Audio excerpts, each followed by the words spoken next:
zikaMateyu ngo-6. Haleluya. Sizoqala phaa ku-31. Haleluya. Unethanci. Haleluya. Ezinye izinto zawulandela. Haleluya.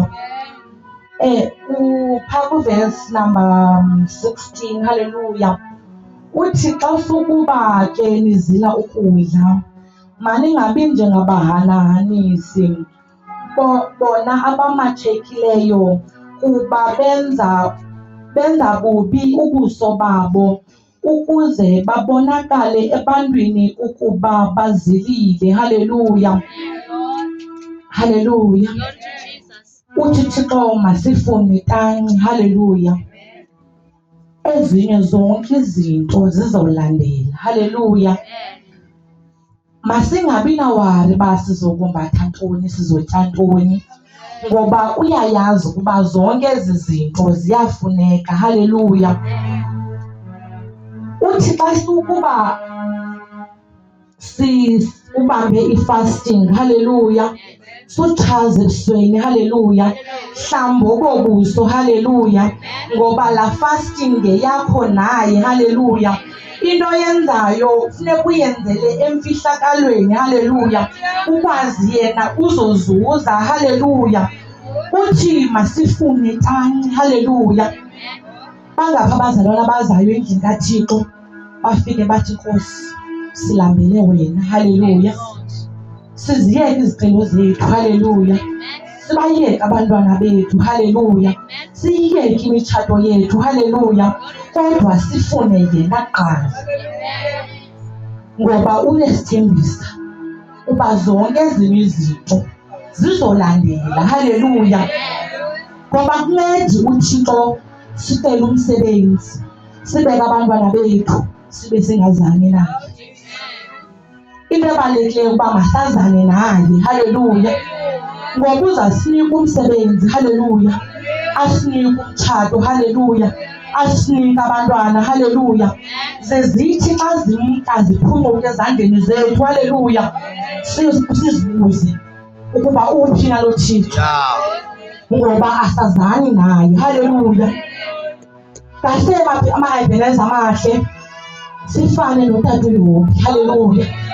Sibambelele emqukumbelweni wempilo yakhe. Haleluya.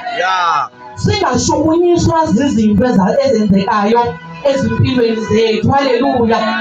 Zithi noba ziyasinetha zona imvula. Haleluya. Kodwa sifune yena kuqala. Haleluya. Utata uYobi akazange amkhalala uThixo xa ziphela into zakhe ahambe kunzisa. Haleluya. Wayenganqatyelwa nganto laa tata. Haleluya. Kodwa ngenxa yoba wazana noThixo uphezulu lakhe, ndize kwaye ndawubuyela ndize. Haleluya. Ngokuthembe yena. Haleluya. Kwaye indim nawe. Haleluya. Zezathi xa ziphela izinto. Haleluya. Sikuphila noThixo.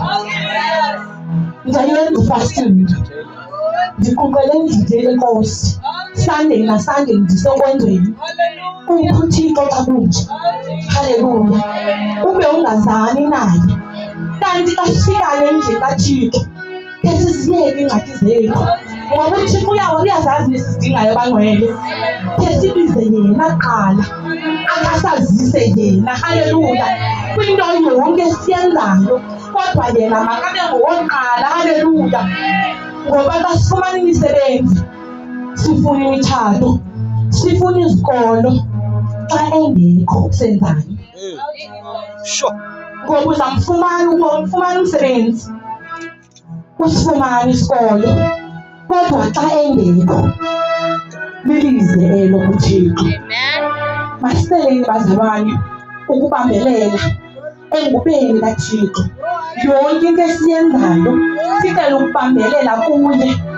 Sifane nomthi bazalwane, xa zisiza izinto zishukumisa, kushukume nje amasebe, kodwa yona ingqambi imile athi kule ndawo, ngoba asiyindawo ngenxa yezinto ezehlayo. Haleluya. Ekuthuneni kwelanga akho nto ininzi ndizanayo, kodwa ndithi kuyo yonke into masifunele yena, ngoba masingenaye akho apho singaya khona, ngoba asizu-understanda kwale assignment funeka siyenzile, ngoba asihambi naye. Haleluya.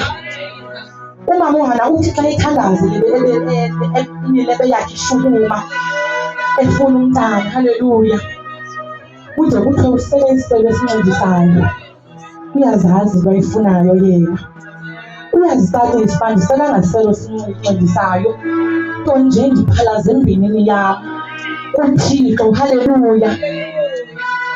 Waphendula uThixo, yavaleka imilomo kooPenina. Haleluya. Ebusuku nje bazalwane, ndithi kuyo yonke into masifune yena kuqala. Zonke ezinye izinto zizawulandela emveni koba sazi yena ukuba ungubani, and then iingubo zakwambatha, ukudla kokudla kunika. Haleluya.